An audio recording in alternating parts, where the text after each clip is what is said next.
Hello, everybody, and welcome to ATF. I am here over at ATF with Taylor and Kris from the other side of the pond. They're over in Canada, and they're chiming in now on our fan cam channel as we're going to be talking about UFC 269, Oliveira versus Poirier. Now, this was a hell of a card, guys, wasn't it? It was just epic from the start to stop. Did you watch much of the prelims as well? Did you come straight in at the main event, or what did it look like for you? We watched all of them. All of it. All of it. Always. Yeah. Always. True fans. Yeah, thanks again Yeah. for having us, by the way. Yeah, we appreciate it. Oh, man, I'm not going to lie to you. It's always a pleasure to have you guys. Honestly, it's great. It's a lot of fun. And thanks for chiming in on the chats throughout the whole watch along as well, man. It's been earlier in the week, JK and I were watching some tape, and we thought, you know what? Let's watch, while we watched the Chandler Oliveira one, we know our reaction was like pretty electric for that one. So it was like, we're watching tape back. We thought, let's pop the watch along on the side on the laptop. And we did. I was like, this is actually quite, the environment is just mad. I just enjoyed it. Proper enjoyed it. You know, you got the atmosphere of like a whole fight fan community there tapping in, and then of course the reactions, it's almost like we're laughing at how over the top we went. Like it's crazy. You know, you're sort of like in the moment again. It's nuts. There's certain knockouts that will never stop getting me excited. You know, I can rewatch them so many times and I'd have the same sort of like gasping reaction to him. 100%. Yeah. Always. The Don Fry versus Yoshihiro Takayama fight. I guess it's getting into the UFC Hall of Fame for 2022. Yeah. Every time we watch that fight, man, it's like the first time. Yeah. Great. Yeah. It's timeless, right? Those sort of things, it's timeless. Straight up. All right. Without any further ado, let's get into the first fight on the card then. So, let's get your thoughts on the first fight there. Sean O'Malley against Julian Paiva. Now, that ended in round one after a TKO stoppage from Sean O'Malley. That was 4 minutes and 42 seconds in. What was your thoughts on that? Did you get that go the way you thought it was going to go? Was it expected? Or, you know, because at the very beginning of the round, you got to admit, Paiva was having some success sort of, controlling the rules of engagement against, the favorite O'Malley.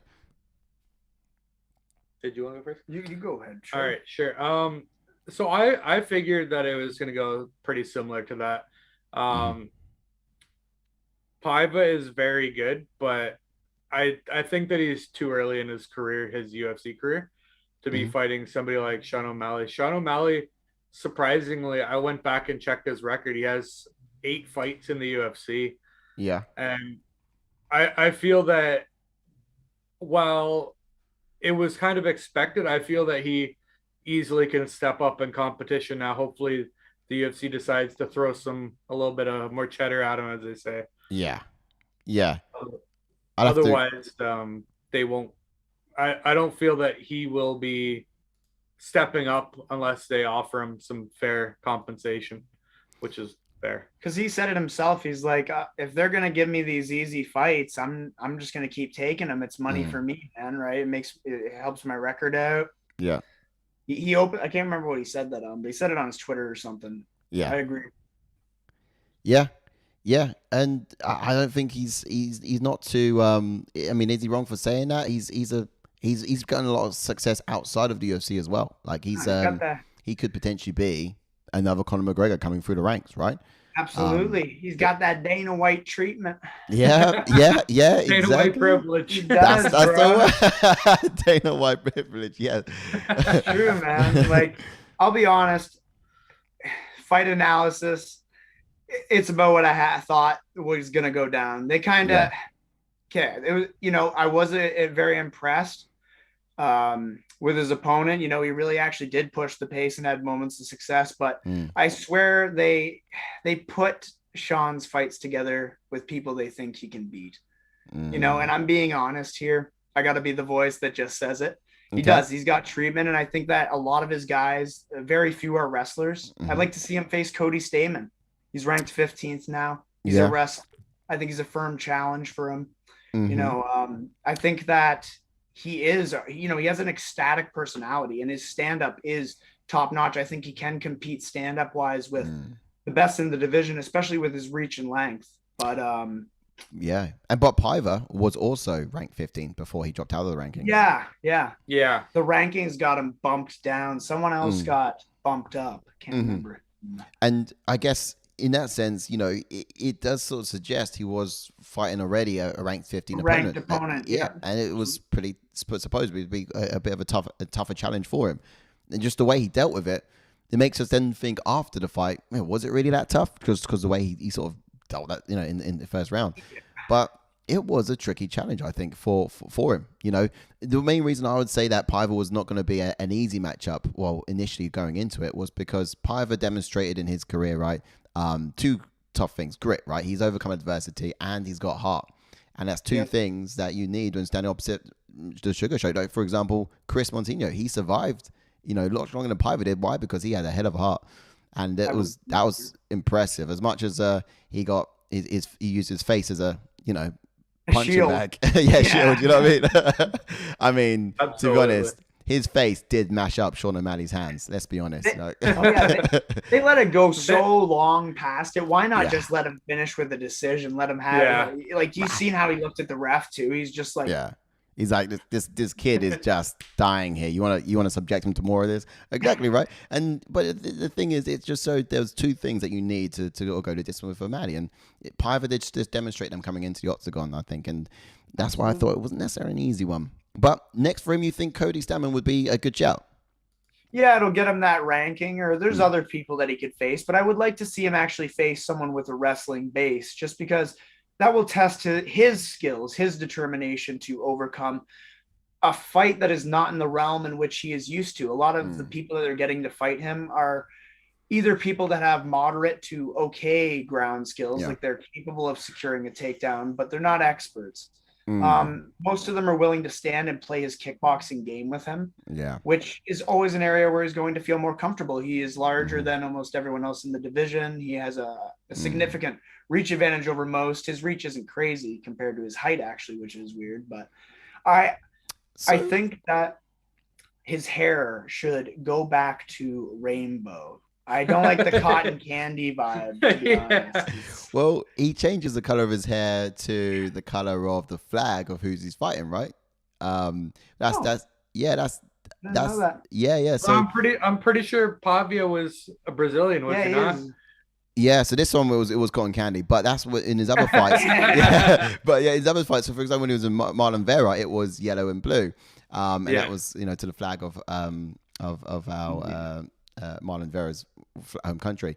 But it's usually the I don't know, it's like some some crazy war mentality. But that's the strategy there. But bringing up Marlon Vera, how do you feel that one going?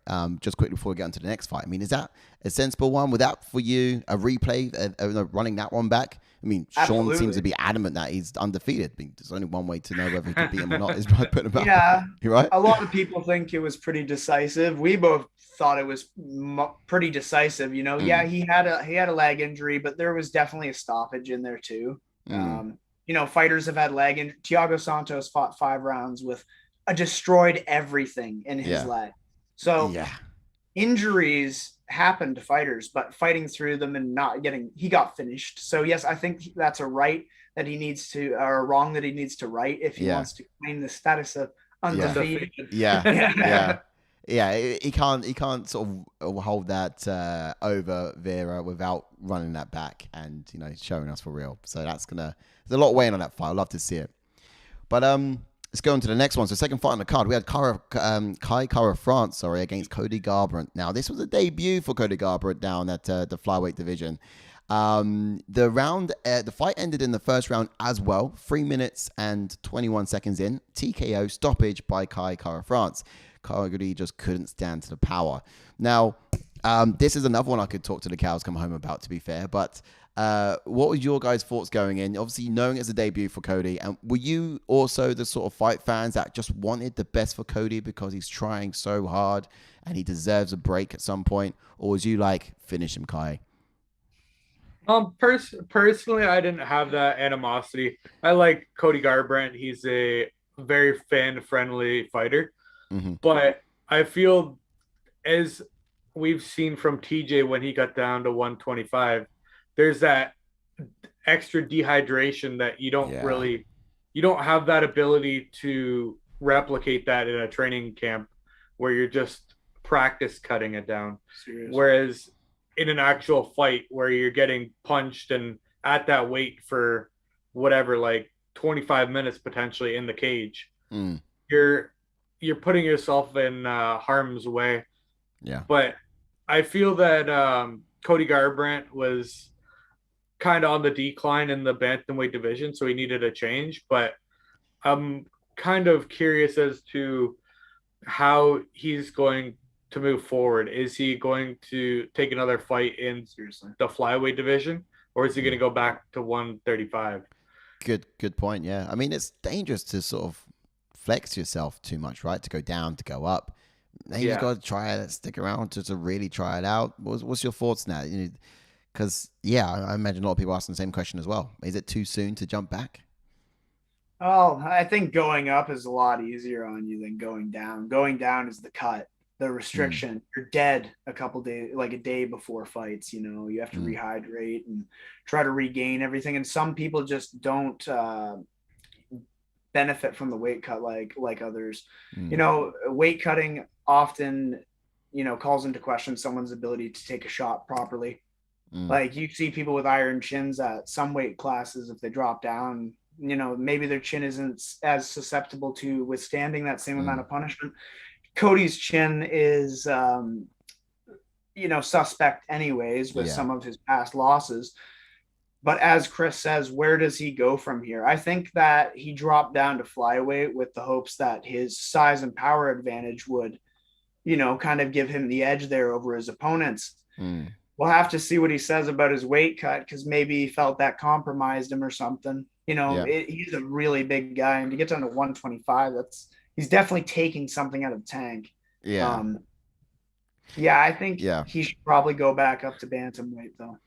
Yeah, and something that was thrown around during the watch long, which I actually really got like glowy eyes to, Dominic Cruz running that one back. Now, I guess Dominic Cruz coming off the win is probably not going to happen anytime soon, but certainly, it would be a fight I'd love to see again, because it was so good back in the day when it happened the first time round. It was so impressive.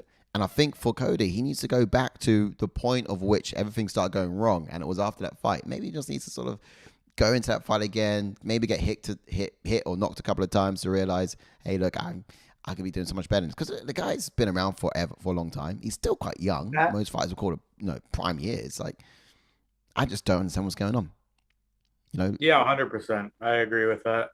I am also in the same camp as Taylor. I believe that the 125 cut is probably going to take it way too much from him. I've seen some pictures prior, and he, it almost looked like he lost so much mass on his body, even a long time before the scale. So, to me, that was an indication that it probably wouldn't go as well. And obviously, you want a mix between power, speed, and your weight. You can't just remove a whole bunch of weight and be like, oh, nothing's going to happen. Nothing's going to happen. You got to. It's like a triangle. You have to balance it out. Yeah. That's it. But Kai Kara Franz, man, Jesus. All the best to it, bro. No, I was kind of for instance, wanted Cody to win. He kind of needed to. I thought he was going. He had to. He's suffered some losses recently, and he needs to kind of turn it around. And I thought maybe, hey, if he can make the weight cut, perform well down there, he should be able to get that title down at flyweight. Those guys are a lot smaller than he is. But Kai Kara Franz, how you said it though, absolutely. I was voting for Cody, but when Kai started mocking him, I'm like, finish him! Finish him. Well, here's someone coming on the chats, and I apologize. I haven't paid much attention to the chats at the moment, but hi, Wazza, Ash, JK, all chiming in here. Pretty much resonating with what you were saying in terms of asking the questions. Does he stick around? Does he go back? But Wazza chiming in saying retirement. Do you think that's a realistic thing to say for someone like Cody at this point? I think that, I don't know. I think he should stick with, I don't know. He definitely needs to just go back and, talk to his coaches, it might even be time to hang it up. I was thinking that. I'm like, I thought he I don't know. It was weird when he was getting the interview. He was touching his gloves a lot. Yeah. And I'm like, oh, is he taking his tape off? I thought he was going to retire right then and there. So it's not out of the question to think that, you know, he might just hang it up. But I think he should head back to bantamweight. Don't worry about the weight cut. You're getting older. You seem to have a better chin. That's if he gets allowed to. I mean, the UFC going to keep him? I think they will. He's a former champion. They're usually, they give a little bit of good graces to their former champs, you know. Yeah, tell the truth. If we're thinking now about Woodley, he got plenty of chances. Yeah, they usually allow at least 4 in a row for a former champion, sometimes even 5 or 6. They allowed BJ Penn to have 7, 8, 9, the UFC record for most losses in a row. Never ever going to be beaten again. Just wait until Connor retained that belt.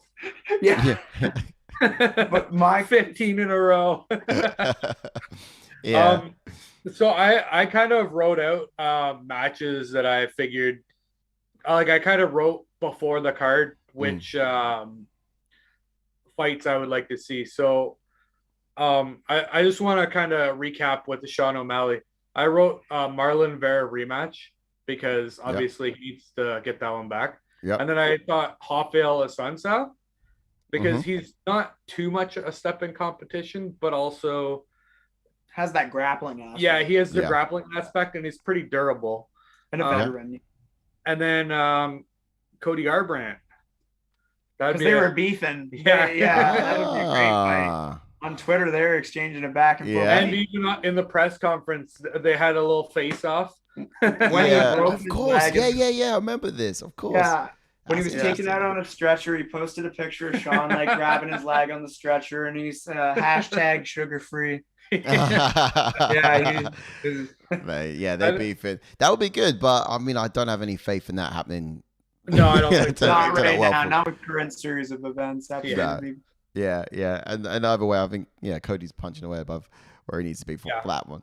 But I mean, it would be a good fight. Oh, 100%. Let's jump into the next fight on the card quickly, just so we can sort of keep things moving along. And absolutely. Let's try to fit in what you thought in terms of who's next for these guys as we get into it. But we've got Jeff Neal now against Santiago Ponzinibbio. It went the full 3, and it was a decision win for Jeff Neal, who picked it up. Now, that matchup, us over here at ATF all went Santiago to win that one. We all thought quite confidently that not necessarily confidently, I knew it was going to be a bit of a frictionless sort of matchup, but his movement, his ability to sort of strike from range and get somewhere safe, we thought that was going to be enough. How did you guys? What's your sort of commentary on how that went down? Personally, I was kind of upstairs for the first round, so I got to see the last 2 rounds. Taylor informed me that it was a pretty decisive round 1 for Neal, and then the second round, I felt that Ponzinibbio clearly got that one, and then the third round, it was kind of a toss-up. I was leaning more towards Neal, but it would have been very easy to see how it would have kind of split in there. Yeah, it was very back and forth. Yeah. That third round, it was a toss-up for me as well. But I thought I was really surprised when I saw the numbers. I mean, Neal was significantly up on strikes, and I was just surprised because I thought Santiago had the better output. But sometimes when you're watching a fighter that you want to win, you see the things they're doing and not as much things their opponents are doing. That is it. I agree. When I was watching it and trying to be non-biased, I always do. When I watch with you guys, it's a different type of thing. You know what I mean? I'm serious. I take it like if I was reffing or judging a legitimate fight. You watch it non-biasedly. Yeah. You may have your favorites, but you try to view the whole thing as a competition. Yeah. So I definitely actually gave it to Neal. 2 rounds to 1. I definitely agree with Kris. Ponzinibbio won the second. Yep. Neal won the first, and then I think he won the third, which is good. He needed to. He's had 2 losses in a row, before that previously, so he needed to get back on track. And he's a young kid, so definitely that. With Jeff Neal's DUI and sort of possession of holding a firearm, before the fight happened and all that sort of going around on social media. What state is it in again? State? That I couldn't tell you. I'm not entirely sure what that was. No worries. Just wondering if you knew. Illinois? No, I'm not entirely sure. But the reality is, like, was that at all like that sort of play in your guys' mind as well in terms of how his performance going to be? I mean, I've been in a situation before with Paddy Pimblett when he stepped into the UFC and all that sort of social media stuff going around and his Instagram getting. I was like, he's focusing somewhere else. He's not fully here, and I did go against him, but he proved me wrong and done an amazing job on his debut. So, you know,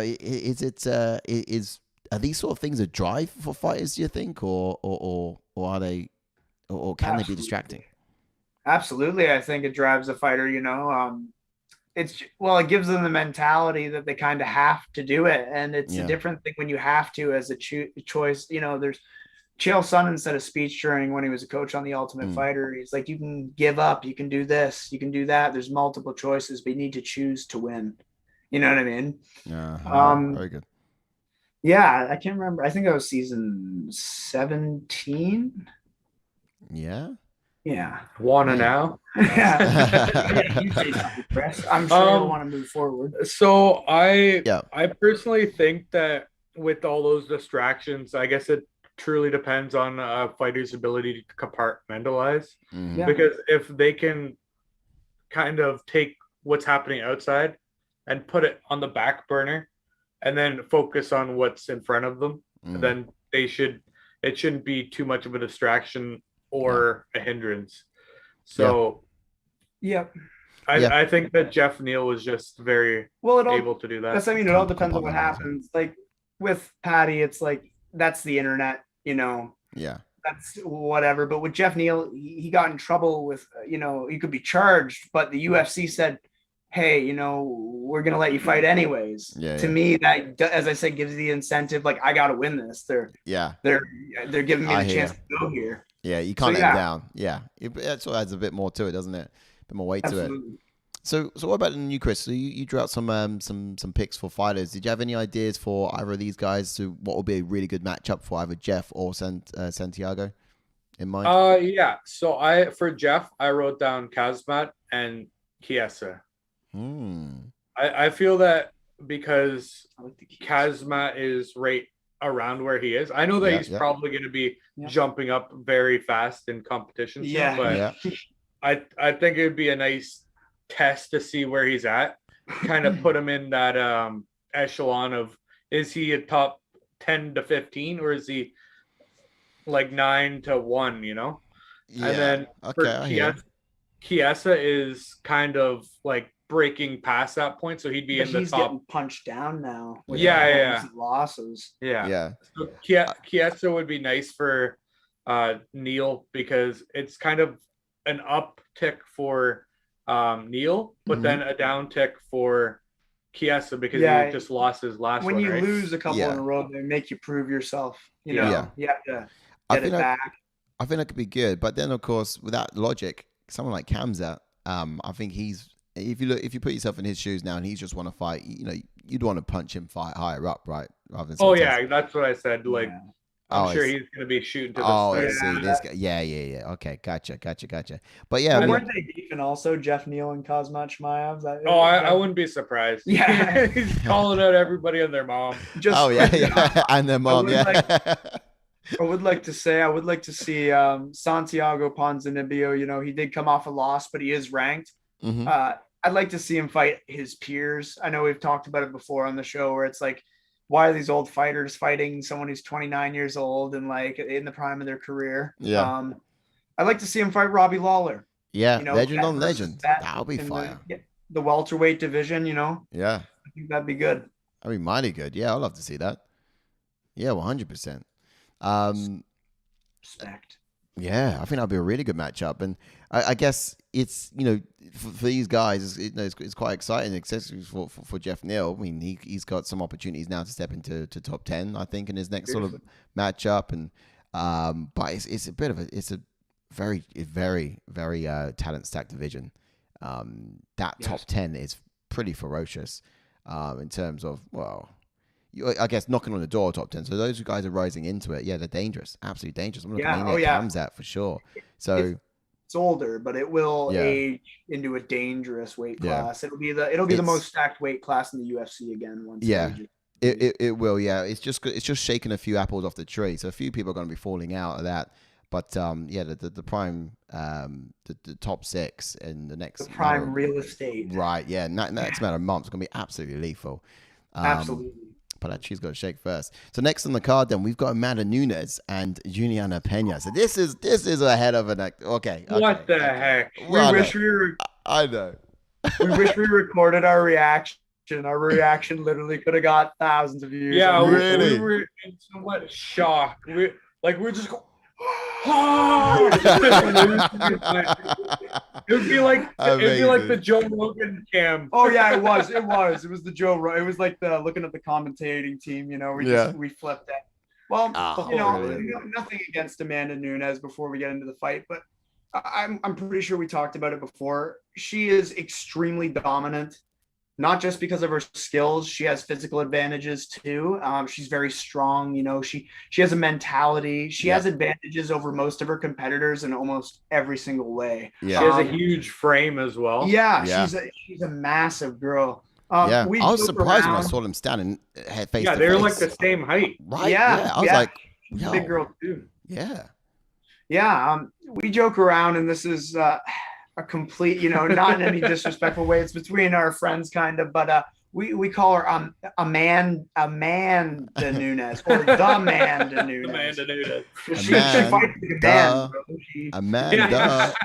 Yeah, she's extremely dominant. But she has stagnated those divisions in a lot of ways over the years, especially at the beginning where she's just like, I'm not going to fight right now. I'm going to take my time. And she took years a year almost in between some fights where it's like other people. Well, the bantamweight division for women's used to be the hottest division in the UFC. Well, it was the first one, obviously, but it was really exciting basically all the way up until she won the title. It became exciting at certain points. Yeah. But I noticed an increased level of stagnation.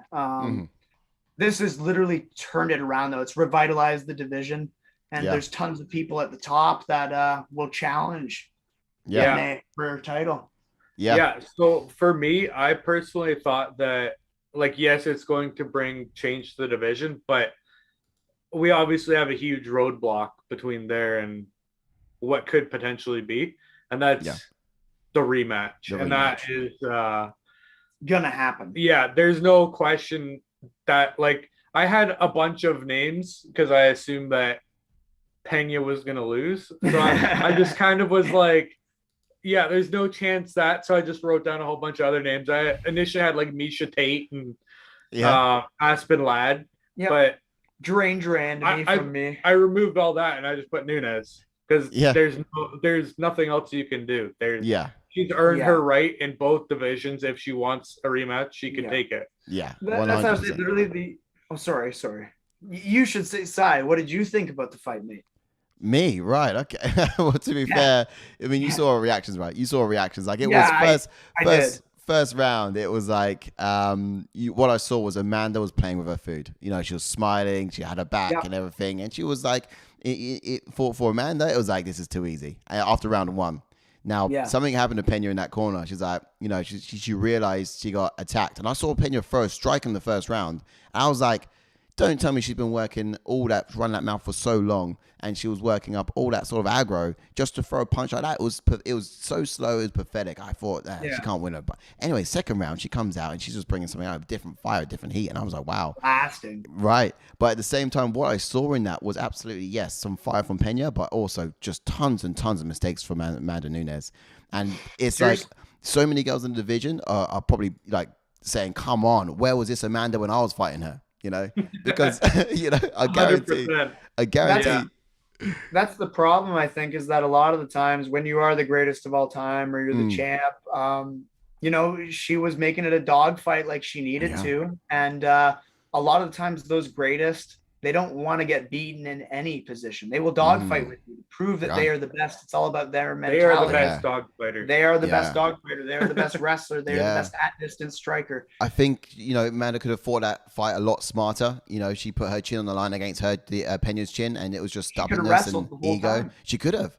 She could have rested, and that's why she was like success earlier on, and she was a stronger one. I don't know, and she just didn't. And she could have been smarter about it, but she just, I don't know. It was the greatest moment of my whole life. Honestly, you see the chat. So we had some people saying, "Oh yeah, Pena's gonna have this one just for banter." Everyone's in the, you even yourself, just bantering, right? It was jokes. He was joking about it, and then in that second round, we did say, it was like, imagine if. And then it was just like all becoming real. We were like, wow. Right before the fight, I'm like, imagine if somehow, Pena knocks her out or something. Like, can you believe that? And Kris is like, yeah, I guess we should have bet money earlier. Like, so the crazy thing is, I don't know if you've heard of this game called RuneScape. Yeah, I've heard of RuneScape. Okay. Classic. So I was playing that, and I have a clan, and we were all watching the fights and talking about it. And this guy goes, yeah, for S&G, I put like $10 on Pena on for +650 for submissions, 25 times the money. So he made $250 off of that win. Yeah. +650. And the whole chat was going crazy to begin with, but then they realized that he won $250 from a $10 bet. Yeah, man, it's almost worth it to just make it. Yeah. It's like something like $10 that. Just at the wind, whatever. I do just that in case. I was like, holy crap! I was like, wow, congratulations. He's like, yeah, that was He's like, that probably will never happen again. But yeah. Like, man, it is absolutely insane. But I guess we can't take anything away from Pena, who's done the job, and they'll run it back. And I would hope that Amanda does a little bit more of her homework this time. I felt watching the countdown and leading into it, I was wondering, where's the training? I'm not seeing much of the training going on here. And she threw it to the wind and allowed the dog fight to occur, and she was getting tired.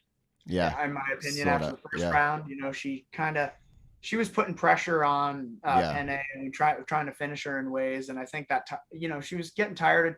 Her gas tank, if anything, has always been Amanda Nunez's weakness. I think, her striking is good. I guess it's not. I think personally, it's not the best. Like Jermaine Durandamy proved that, in my opinion. She really outstruck her and actually almost finished her in their fight at featherweight. And speaking of her, they removed her from the rankings, but she is ranked 1 at bantamweight, and she knocked out Aspen Ladd in her last fight. And I think it was 16 seconds or something, just starched her.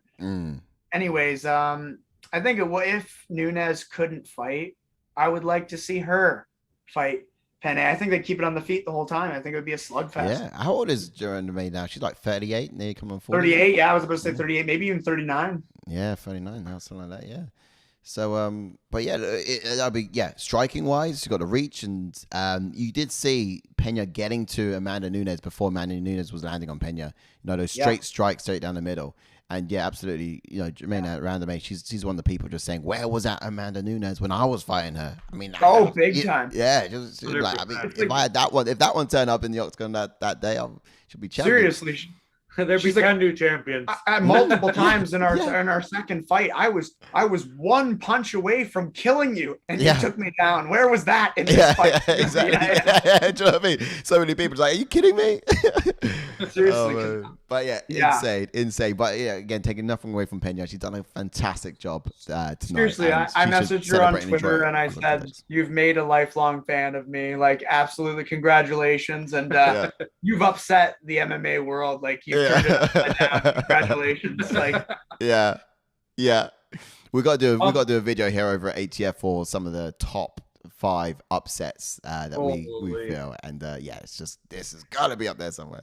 Big time. I just wanted to add something. I felt that when the post-fight press conference, when Joe went over and talked to Amanda Nunez, I think she was kind of leading on that she might have had injuries, but I'm not, I don't want to speak for her, but she said that she had some things going, and she gave her respect to Pena. Yeah, she kind of changed the subject after kind of saying she had stuff going on. So I didn't want to say anything like that she had an excuse, but maybe she had some underlying issues that. All I could say is whether she had other issues going on or not, whether she was just being lazy, she was not 100% in that for sure. No, exactly. For whatever that reason might be. She seemed like she might have had to. I mean, Wazza in the chat's just chimed in and he said no banter from me. So whilst we're talking about, was bantering around with Pena getting the win on that, he was dead set, supposedly. I'll never know when to take Wazza seriously. Just because he's like... If it was $1,000, Wazza, where's your money really at? It's now in his bank account. If he bet on Pena, he'd be a rich man. Yeah, if you weren't bantering, come on, show me your bank account. Let's see how serious you really were. I want to see that. Wow. You must have bet some money there, and what's coming for sure. No, seriously, we should consult in the group, make a section. It's like bets that we can't lose on or something. Gamble responsibly. Yeah, gamble responsibly section. It's just like, I think this fight, betting $10, what can hurt us? We can win. Yeah. Anyway, it's great stuff. Exactly. It's all in good fun as long as you're not losing your house and shit. Yeah, when the fun stop, or when you can't start paying the war bills and your wife leaves you, and you start. Oh, seriously. Stop. Sad but true. My brother, he actually never gambled a day in his life, and then went to Vegas with my parents, and he developed an addiction. He won $16,000 Canadian. That would do it, wouldn't it? That would do it. Lost it all in the same night. Oh, crazy. Lost his house, broke up with my sister. Ooh, okay. Exactly as you described, my brother. I was going to say, look, let's be fair. In all honesty, if I won 16,000 in a night, I'll develop an addiction for it too. Absolutely. Wow, I try to be a bit smarter about it, I think, but definitely seeing that at a young age, it taught me to bet responsibly. Like, I'll still bet on stuff. I enjoy it, but my God, it can get out of hand, Yeah, for real. Bet responsibly, fans of ATF. Hashtag ad. Hashtag ad ATF. Yeah. Or you've been told. All right, we're into the final fight of the evening then. So this was now Charles Oliveira against Dustin Poirier, like the big one we all came here to see. The moment we've been waiting for. Now, third round is when it ended, 1 minute and 2 seconds in, submission by Charles Oliveira. So you saw how Dustin was able to shrug off some of the submissions in the initial rounds, first and second. You saw how he was standing against that. For you, was your head in the case of it's a matter of a time? Or it's a case that, Oliveira's going to wear himself out. He's not going to get it done on the ground. Dustin's going to win the standing up. Is how the fight's going to go. Where was your head at? You want to go first, mate? Sure. Personally, I was raising the point that Dustin might be doing it to wear Oliveira out. Yeah. And Taylor raised a valid counterpoint. You don't play jiu-jitsu with somebody that good. You might be the best black belt in the world, but if somebody can catch you in 19 out of his whatever fights, then you probably shouldn't be there. And you saw it, because when he got him down, he chose to throw a punch and land on him. He threw a good elbow, and right away he got right out of the guard and got to his feet. And I want him up. Yeah. And then in the second round when seriously. Yeah. The second round when Poirier was taken down, I think that he understood the threat that Oliveira posed. So instead of trying to get up, like he even said this in the post-fight interview, instead of trying to get up and expose his neck, expose anything like an arm, his neck in a arm triangle, or even his back, and then get choked out that way. He'd much rather just stand there, sit there and take the elbows and punches because he knows he's durable. Yeah. And then as soon as that third round happened and he did that mistake where he was kind of on all fours there. Yeah. I knew that was the beginning of the end, because Charles Oliveira just has this inopportune, he just can jump on somebody's back. He does it all fast. the time. Yeah. Seriously. And when he's on there, the likeliness to lose is pretty high. And especially if it's the beginning of the round. Yeah. 4 minutes to survive is unsurvivable. I thought maybe he could pull it back. I definitely gave the first round to Dustin, landed 20 more strikes to him, so many more to the head. Yeah. I was actually surprised that Charles survived. Yeah. At some point. He was getting hit and encountered with beautiful counter shots by the Diamond. Shout out to the Diamond. I'm sorry, buddy. Big shout out to this. You'll shine brighter than ever next time. Big shout out for Poirier for doing what he done in the first round. He had some impressive hands, and I thought even I was getting quaking a bit, thinking, no, this is how the story's going to go. I did draw a little bit of faith in seeing how the Chandler fight played out, though, because that was much to the same narrative, right? I knew that if he got it to the ground, it would be a different story. That's what I said to Kris beforehand. I'm like, if Dustin can keep it up, this fight is his. But if Charles gets it to the ground, those submissions are very dangerous. We're both going for Dustin. We wanted him to win, but it's just how it is sometimes. I thought in the third, after he kind of got, Charles took him down in the second and kind of, attempted some submissions there and he shrugged him off. But I thought, the third will start, and I'm like, every fight starts on the feet, or every round starts on the feet. Dustin will come out and he'll just, he'll push the pace again like round one. And it didn't end up going that way, though, unfortunately. I know. And it was just quite, I mean, I'm a massive fan of Dustin as well. And Charles, I mean, he had a huge story coming in to this, didn't he? Like, for him to get the belt, it would just be a complete final puzzle to a story that, half of us are all supporting and got, all there for. Charles Oliveira, he's got quite a story. He's already there. And it's just, I feel like Poirier was spinning a bigger narrative, and that's what won my heart, and wanted that to support that.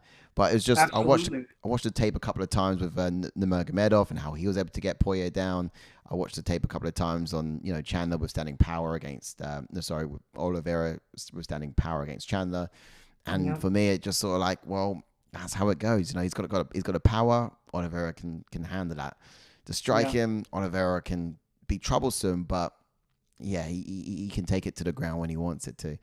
And so that's where we got to a decision in the end, really. But it was a very exciting fight. It was competitive for the most part overall, I'd say. If you take the whole fight, it was pretty competitive. If it went to decision, then look, fantastic. Poirier, I think we had it all today. And I think for the next person to stand opposite Oliveira, a lot of people have been shouting Gaethje. I don't know who you guys think. I think the secret is take it to later rounds. If they can survive to the later rounds and just do everything on survival, I think you could probably see some opportunities there. In fact, to get a win against someone like Oliveira potentially. But who do you think's next for him? Who do you reckon is going to stand opposite him in the octagon next? Makhachev. I want Makhachev. You're Makhachev there. I think that he's done enough. I think that he's faced tough opponents, and the thing is you face tough opponents, maybe not some of the top guys, but you're finishing, you're dominating them. You're Khabibing the crap out of them. Yes. So I'd like to see Makhachev personally, or I'd like to see obviously the calls for Gaethje. Those sound good to me too. He's earned it in my opinion as well. He's ranked 2. I'm just having a look here at the ranks. I think Makhachev is matched up already against Dariush. Is that right? I believe. Oh yeah, he is. But I think Makhachev will win that one. I'm thinking. Okay. I mean, I wouldn't sleep on Dariush. Dariush is sleep on Dariush, but he gets into dog fights too, and he likes to stand. But I think that Makhachev has a significant advantage in the grappling area. I don't. We won't see until the fight occurs, but I do think that his Dagestani style of wrestling, where you just blanket someone and suffocate them, not only will it effectively contain Dariush, but I think it'll piss him off. Dariush, the guy who literally in the fight would like, for fuck's sakes, you know what I mean? He gets going, man. So, I don't know. That's true. And I think it's going to be answering a big, mighty question here in the UFC now. It's like Brazilian Jiu-Jitsu or Dagestani style wrestling, and that itself is at war, how do you answer that question? I look back to the earliest days, man, and all I saw, let's look at the 2 champs at the time. You got Minotauro Nogueira representing Brazilian Jiu-Jitsu over in Pride versus Fedor Emelianenko representing Russian Sambo. Yeah. We know how those fights went down. There you go. Dominated the ground, beat the ground. Where were the submission attempts? suffocated the crap out of him and destroyed him. Yeah. But yeah, Something about that sort of style wrestling. It's sort of it's just like unearthly. Yeah. There you go. It's like it's different, isn't it? It's inhumane almost. You know, Superpower activating, suffocating. Right. Yeah. But this is it. But look, could be really exciting matchups there next in the top end of that division, right? For sure, to see who's next for Oliveira. Honestly, he's a great guy, well deserved. He got the win in the end over Dustin Poirier. Dustin Poirier, what's next for him? Where does he go? You know, he could have a rematch with multiple other people. He's fought a lot of the people in the top, the top 10 in lightweight. Kris even said he wanted to see, if Poirier won, he wanted to see him face Beneil Dariush again. Or wait, no, just face Beneil Dariush. I think that'd be, if Beneil Dariush lost against Islam, I don't think that would be a bad fight at all to run him and Dustin. Because he's ranked 4th, isn't he, or 3rd? Oh, let's see. 4th. It has to be. He's 4th. 3rd. Yeah. He's 3rd even. 3rd. Oh yeah. Okay. So yeah, He's no, that would make decent sense if they lost.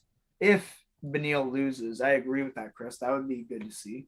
Yeah. So I kind of ran up the ranks. So I went Beneil, Islam, Chandler, RDA, and those would be all great fights for Dustin. I agree. Not sure whether it'll be immediate yet for Chandler, but I think that'll be a good fight when and as soon as it comes, for sure. Yeah. I mean, he's already beat Gaethje, so the fact that they've fought and the fact that he's technically next in line, absolutely, I figured that should, like, he shouldn't be fighting Poirier again. He should be fighting Charles Oliveira next.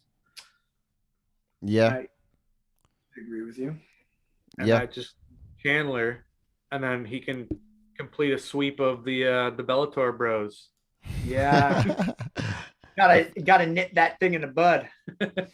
Look, effectively, I mean, I think either of them would be really good matchups. I think personally, I reckon, for someone like for the top end of the division, it's just we got to get through some fights, right? We've got some contenders, and it's sort of stacking up a bit. People having to wait, wait for quite the time. What do you want to see? Well, for me, I would love to see the Chandler fights, I say, but at the same time, how and when? Yeah, no time soon. Poirier for Oliveira, Gaethje, that sort of makes sense in my eyes. I mean, I can see either of them. I mean, I can't really comment much more on any of the others there. I think those two would be pretty good fights for when they could come around, I reckon, personally. I think those are at the top as well. Absolutely. I would see that. Yeah, for sure. All right. I guess I'm just trying to find now the other ranking screen, but no, it's gone. Kris, one more thing to bring up. It's a special topic. You know what I mean? Mm-hmm. The future of the sport, Kris. Talk to him about it, Nate. Speak to me. Let me hear it. There was a moment in the crowd where they pointed at a certain crazy female fighter who's undefeated. Yeah. A certain judo expert. From another high-ranking MMA promotion. Is this, does the name begin with a K and the H? Yes, it does. Oh, my. I feel that had Nunez won, I believe that would have been the next step for Nunez. I believe that they did not just put her there in the front row for no reason. No. I still believe that there's a high likelihood that Kayla gets signed, and after the rematch of Pena, then we might see a judo black belt remove some arms. Yeah, see if judo can represent itself well in the championship seat again, because it really hasn't since, to be honest. Yeah, look, I hear you. I think Harrison sort of stepping in and doing that. It's almost a question of, what was it Dana White said? Dana White's words on this was like, I think she's comfortable where she is. There's no need to leave where she is. She's got a very comfortable, good thing going where she is. She comes over to UFC. She's making things a bit more difficult for herself. She's challenging herself.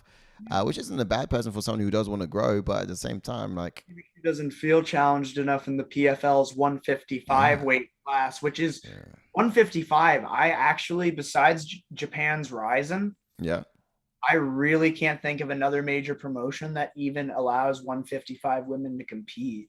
Besides, PFL is the only women's lightweight division. Like, could you imagine if we had a women's lightweight division in the UFC? 155. It's like, where are we going to get them from? All of them are already in PFL. So it's right.